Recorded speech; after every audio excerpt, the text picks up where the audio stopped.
حضرت معاذ بن جبل رضی اللہ تعالی عنہ سے روایت ہے، رسول پاک صلی اللہ تعالی علیہ وآلہ وسلم نے ارشاد فرمایا، علم حاصل کرو کیونکہ علم سے خوف خدا پیدا ہوتا ہے۔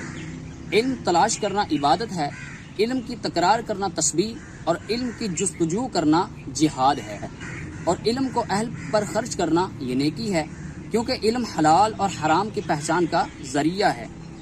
علم اہل جنت کے راستے کا نشان ہے، اور علم خوف میں باعث راحت ہے۔ علم سفر میں ہم نشین ہے، علم تنہائی کا ساتھی ہے، علم تنگ دستی اور خوشحالی میں رہنما ہے، علم دشمنوں کے مقابلے میں ہتھیار ہے، علم دوستوں کے نزدیک زینت ہے۔ اللہ پاک علم کے ذریعے سے قوموں کو بلندی اور برتری عطا فرما کر بھلائی کے کاموں میں قائد اور رہنما بنا دیتا ہے۔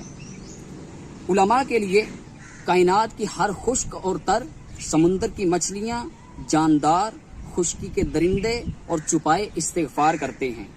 علم جہالت کے مقابلے میں دلوں کی زندگی ہے، علم تاریکیوں کے مقابلے میں آنکھوں کا نور ہے۔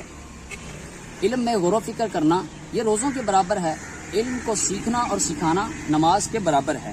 علم عمل کا امام ہے اور عمل علم کے تابع ہے، اور خوش بختوں کو علم کا الہام کیا جاتا ہے، جبکہ بدبختوں کو علم سے محروم کر دیا جاتا ہے۔ اللہ تبارک و تعالی ہمیں بھی علم دین حاصل کرتے رہنے کی توفیق عطا فرمائے، آمین بجاہ نبی الامین صلی اللہ تعالی علیہ وسلم۔